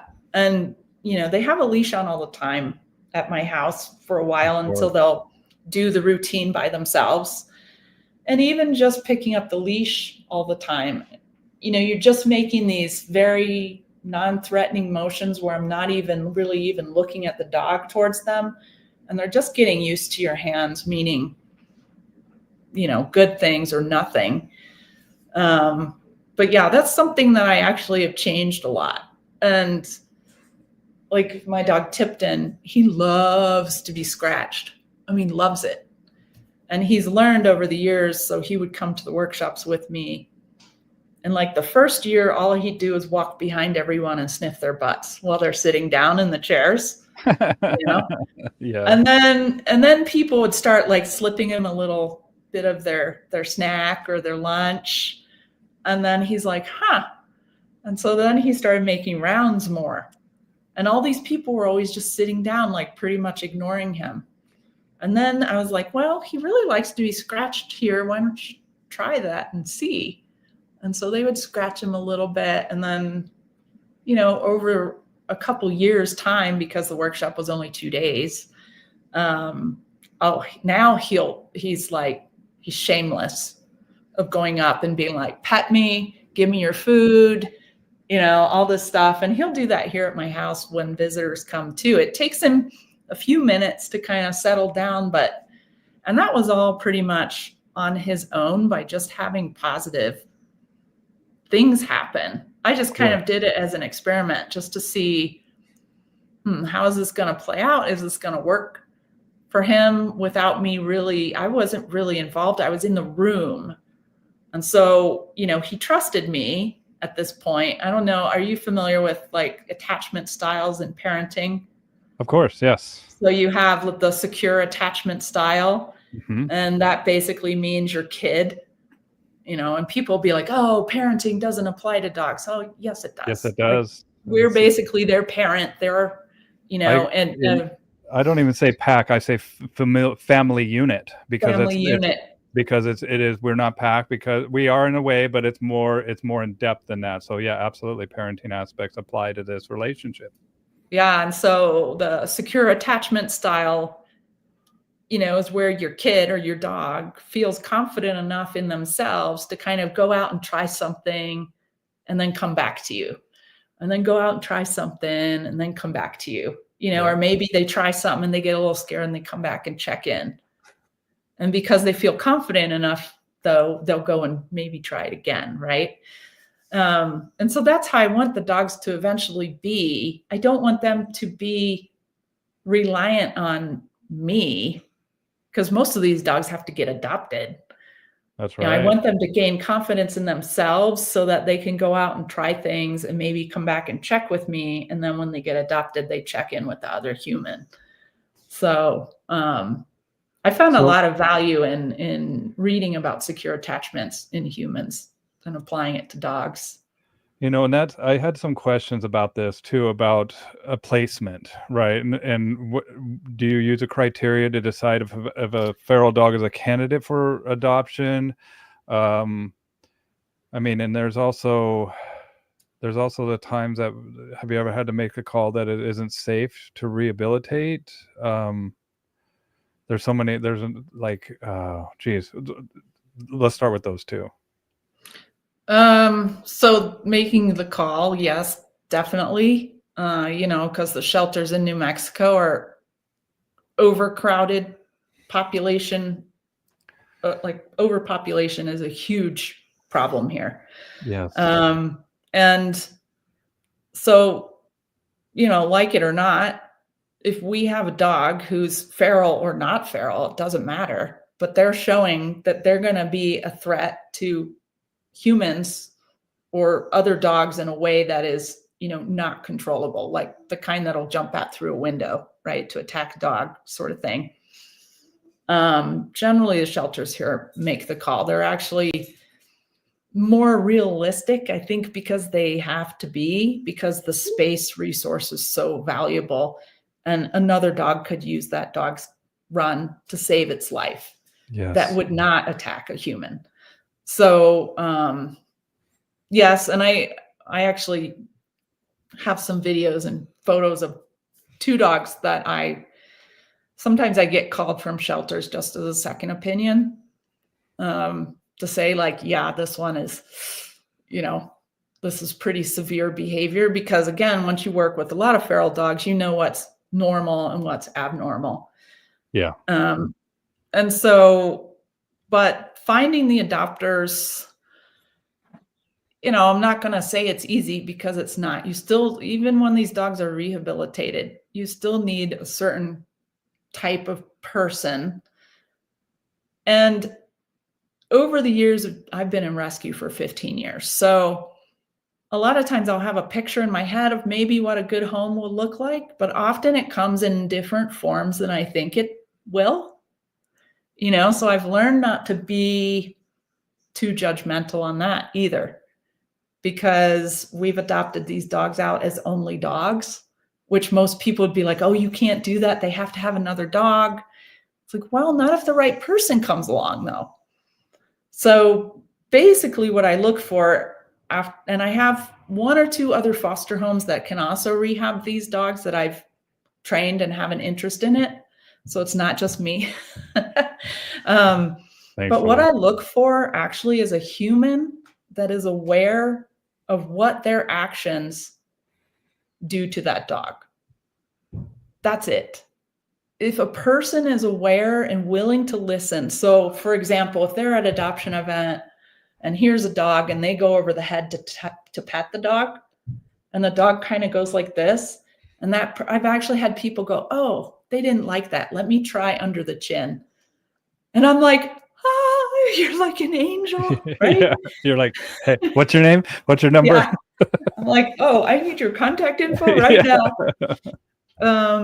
But if they have that sense and they're willing to change and also willing to learn from me, they're usually going to be a good home. They don't have to, as long as they have, the other thing is a secure fence. Yeah. Well, and it's also, I mean, and these people aren't the typical, like this isn't the norm. A lot of people like they don't really, honestly, they don't really care to listen to what the dog's communicating to them. And it takes a special person, and shout out to these people that are willing to go the extra mile to bring one of these dogs into their home, because I mean there is a process to this that's not as typical, and a lot of times it is just paying attention day to day of how your actions affect the dog. But I tell you what, and you know this, I'm sure, is that when we have a dog that's reached the other side of this, man, does that pay my heart. Oh, they're the best dogs. I mean, they are the best. Oh, they're Hart dogs. I had a Hart dog. Cedar was a feral. I mean, was a crazy dog that they found, and I had him as a puppy, and he's got a painting on my wall right now. That's him, and he's in heaven right now, and I cannot wait.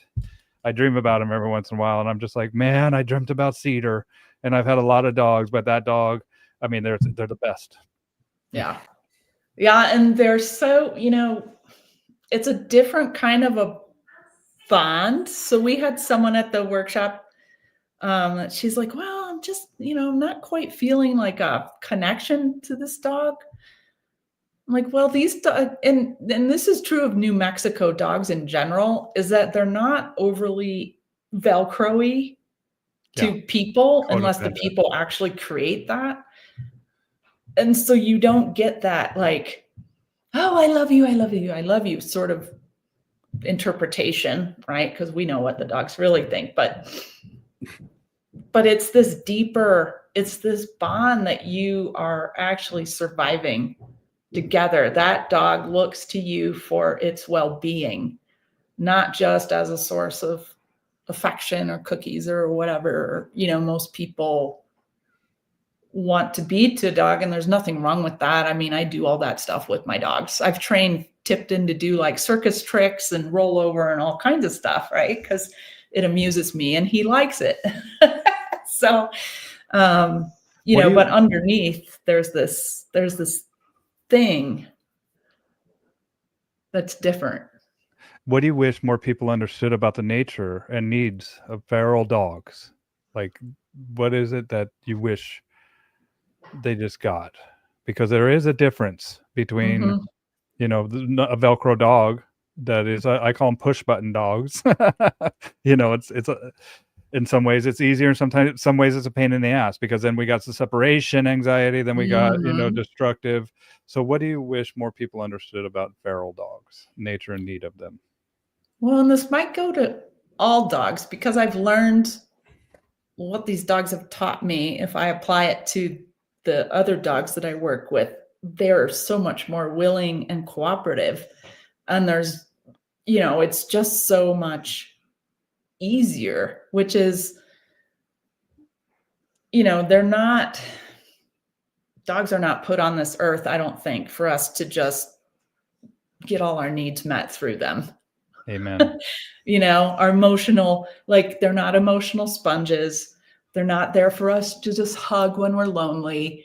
They're not here for us to carry around in little purses. Although, like, hey, I've had Chihuahuas I put sweaters on, but that's not all I do with them, So I love putting sweaters on Chihuahuas, man. Like anything I can do to get back at those little animal. No, just kidding. Yeah.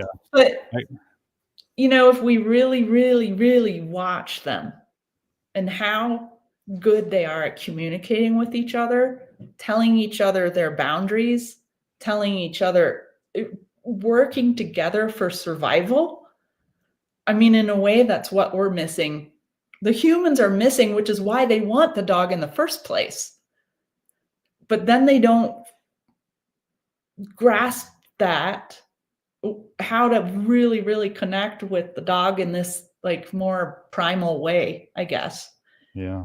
And so they never get it. And so it's this snowball, right? Like, oh, I'm going to try and use my dog to fill all the holes in my heart. It's like you But need to they're do the going work about on it the wrong yourself. way. You need to do the work on yourself before Yeah. we do that, right? And I get this with service dogs too. It's like, look, this dog isn't going to cure you. You still need to do the work on yourself. And we talked This about that is, with Bahesha, right? yeah. It's like, because in fact, this dog is a temporary. This dog's life is going to be over before. And if you put so much weight into this relationship, and now this dog is the pinnacle of your existence, and it's going to make things worse. It's going to make things worse because you haven't done the work on yourself. You've just you made the dog an emotional dumping ground. That's what I call them, like he's a sponge. But also, when this dog is elderly and can't do the work that it needs to do, and eventually when this dog passes away, now what? Like, the dog is meant to be a bridge to allow you to do the work on yourself and have the dog there as support.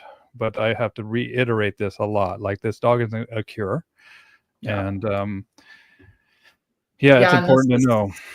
So it's so true. A bridge is a great way to put it, right? Like, I really think if I don't know who designed dogs, right? Like, maybe do. God, maybe nature, maybe whoever. I'm a big Like, God. I really think they're here to teach us something, but we're missing the lesson they're here to teach us as a whole, especially in the United States, I think, because the dog culture has gotten a little bit out of control. I'm lucky I live in New Mexico. I think people are still a little bit more down to earth here. Yeah. Not, like practical in a way.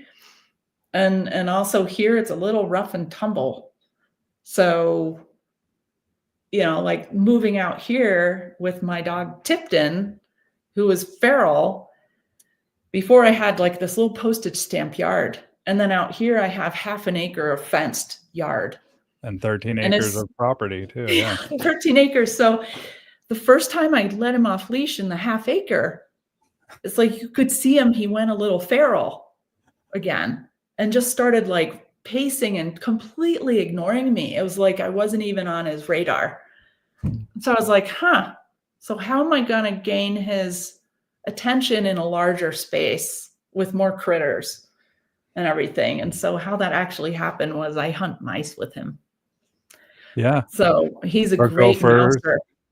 Yeah, I do that with my dogs, man. If I want them by my side, do you know what I do?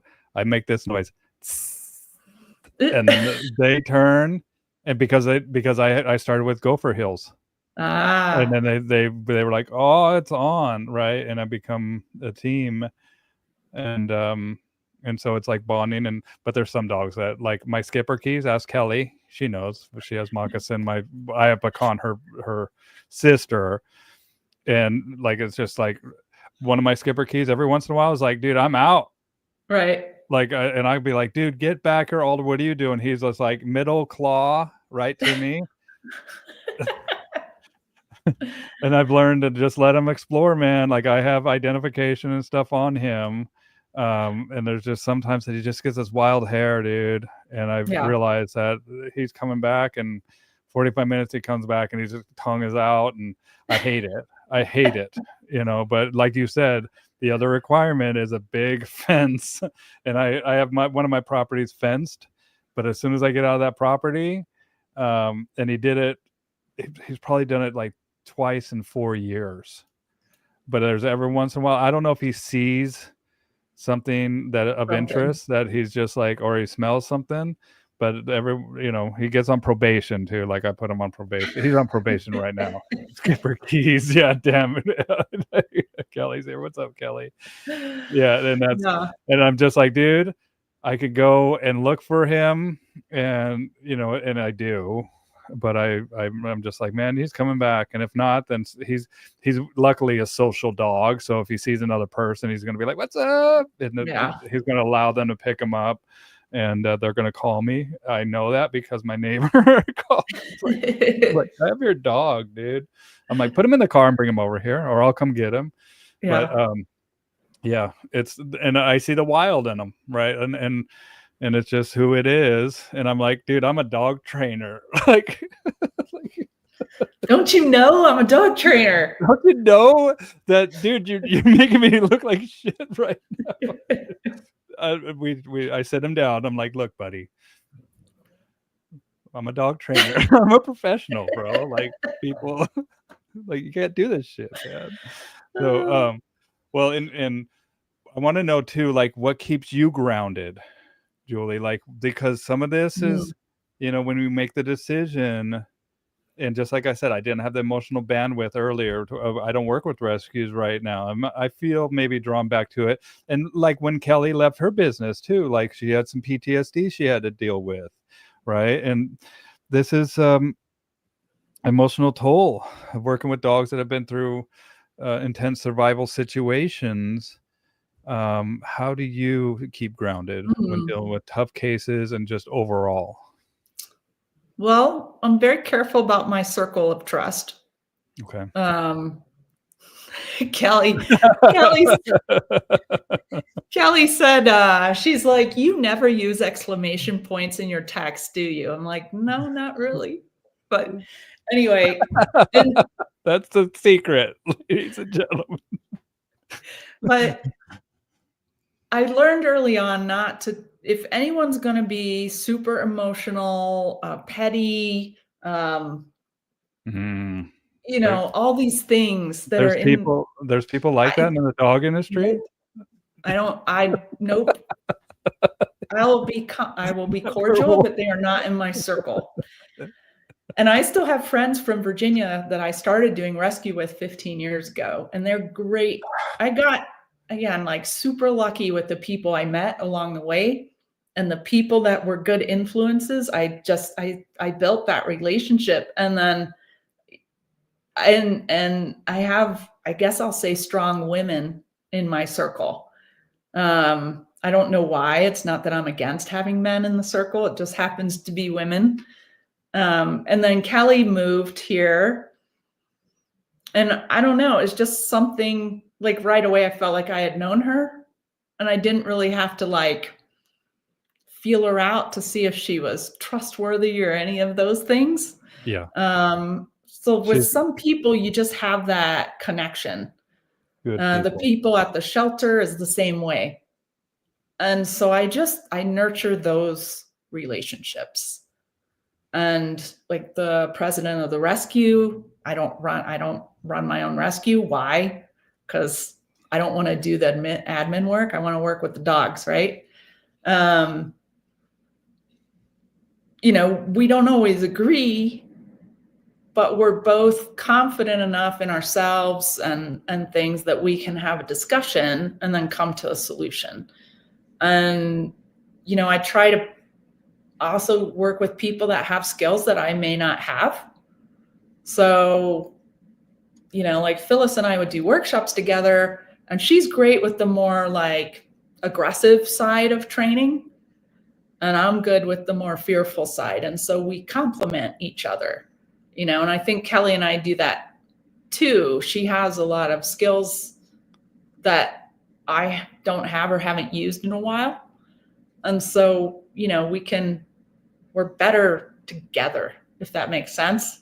Totally makes sense. And so, I don't know, those types of relationships really help, but I'm also very careful not to take on more than I want or can handle. Yeah. And this is huge in rescue. Huge. Yeah. Because burnout. You burn out. Yeah. Burnout is huge. I mean, I'll always remember what Heather Beck says, and that she's like, I made the decision to go from under the waterfall to on top of the waterfall. Right. And that makes, I'm just like, got it. I was like, explain it to us, because the rescue world is a nonstop flow of dogs, And if you put yourself in a position where you will be taken advantage of, like if you and there's a lot of ways to make the decision to help the dogs that you can truly help, and realize like I can't help them all, but the ones that I can affect change in, I can really help them. And to know too that there's some bad situations, and have a way of letting that go, like because we can't help them all, but there's also there's some ugly shit in when you're working with other people in the rescue world. And so it makes sense that you put I tell people your network is your net worth, right? That's why it's so important to surround yourself with good people. And as soon as somebody shows you their cards, be thankful. Just be like, good to know. That's what I say. Good to know this is who you are.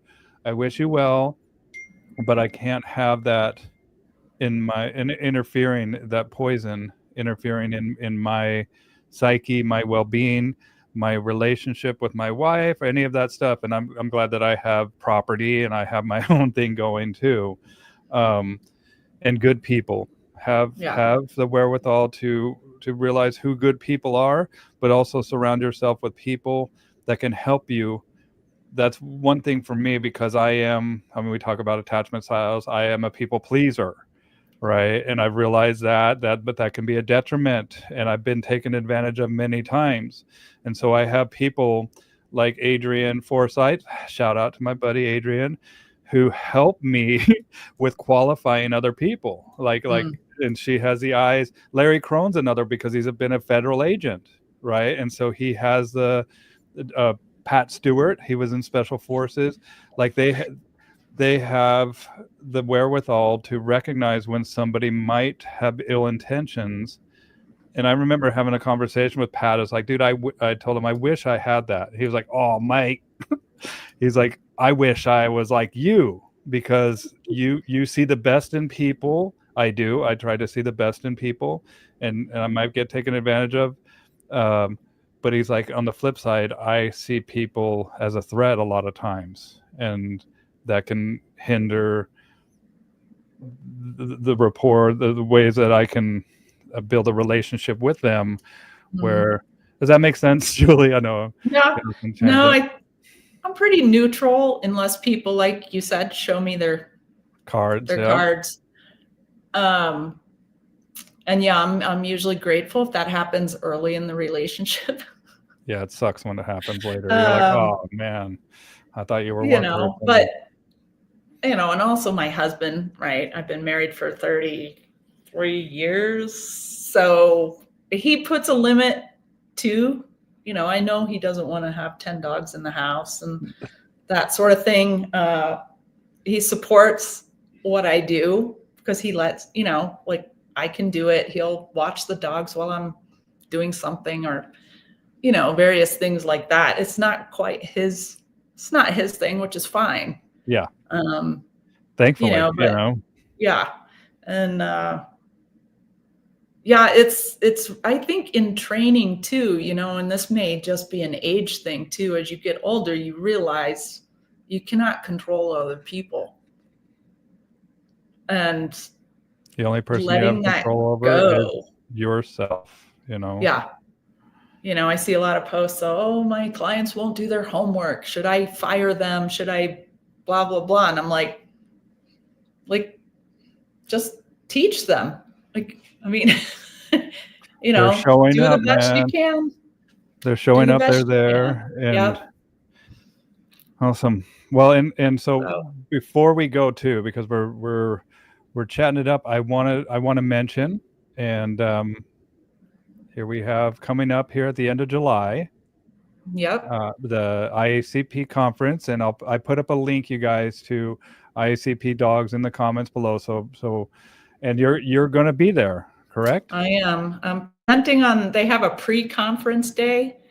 Okay. And I'm trying to do a bit of a demonstration if we can get a fearful dog there. It's in Georgia, so I can't bring my own, but just to do a little more hands-on stuff. So that's exciting. And then, Okay. yeah, Where's the I got oh, lots right here. of, yeah, Pre-conference here. Oh, whoops, here we go. So this is day 1. It was a little late, but so I don't know. There's Mark and Heather. There's Kevin on this other one. It's so cool that so we have Fearful Dogs Workshop right here with you, Julie Hart. yep. Yeah, it sounds like a very good lineup. I'm looking forward to all the speakers this year. Yeah, I want to go. I've been to 10 or 11 of them. And but I haven't bought my ticket, and I haven't decided yet to go. There's Kevin.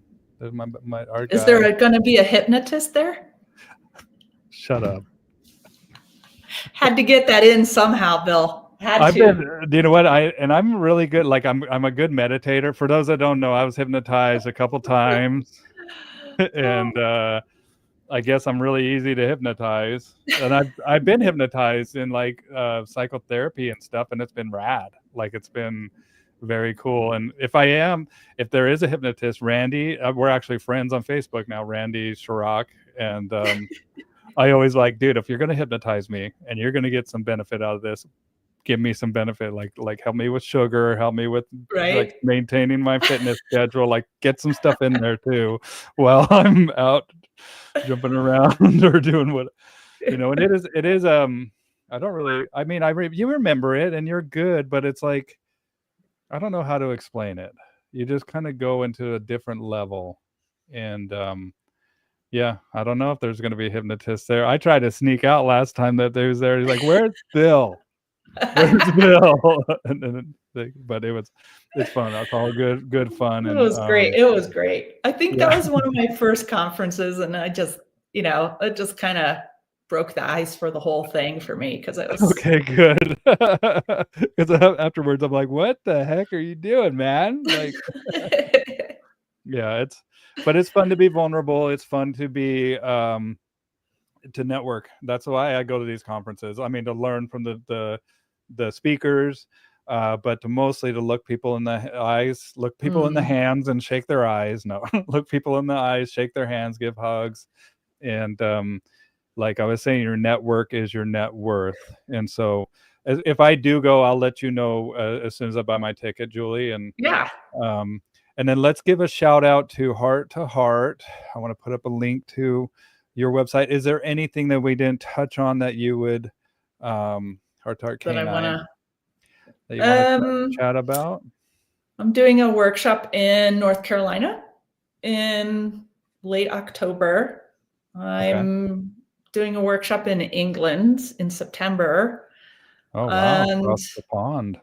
Yeah, and Kelly and I are setting a date for the next immersive Fearful Feral Dog, which will probably be May next year.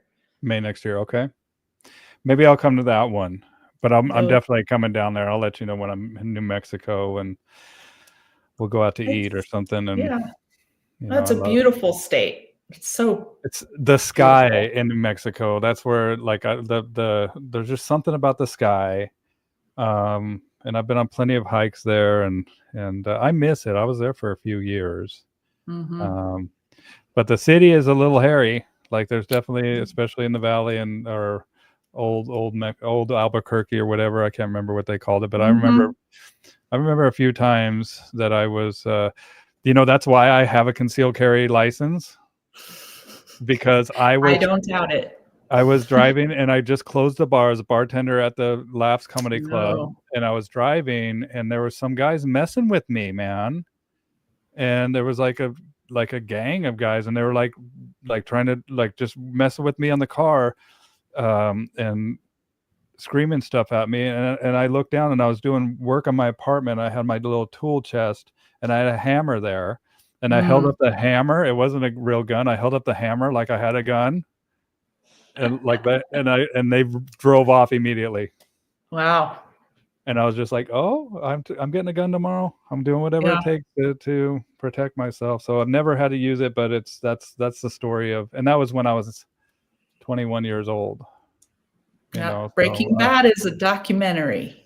Yeah, I forget. And I guess they're selling the house too. So all right. Yeah. Well, and then how do people find out? So we have your Heart to Heart here. Yeah, that's the Canine. best. All That's the my best way to stuff get is there. on there. All the Okay. links to, I have a podcast and I do online lessons and virtual lessons and consulting and all kinds of stuff, but it's all on there. And if anyone gets a little stuck with a fearful or feral dog, let me know. You're awesome, man. And this was such a good conversation. Yeah, I enjoyed it. It was good to talk to you. I watch your show often. So Well, and it's now you can see too how I book people. I'm just like, it's you. And then I want to make Phyllis. I want to meet Phyllis too. Like I'm just kind of willy-nilly, like just seeing where this adventure takes me. And selfishly, these live streams have always been so I can learn more. yes. Right. And if the people that watch this, if they can glean the knowledge off of these recordings, at the end of the day, we're all in it to help these dogs. Yeah. Yeah, And for sure. I appreciate your insight, and I think this conversation is going to help a lot of people and dogs as well. So thank you. Yes. Thank you, Bill. Have a Awesome. great day, everybody. Yeah, we'll sign off here. Bye, everybody, but I'll sign off with you in the studio, okay? Okay. Thanks for watching, you guys. Check out my Patreon page, subscribe to my YouTube channel, follow me on X and Facebook. And what else is there? Oh, Dr. Ravi Iyer stuff, the Atlas. This stuff's awesome. I love him. He's a wonderful guy, good friend. All right. Bye, everybody. Bye.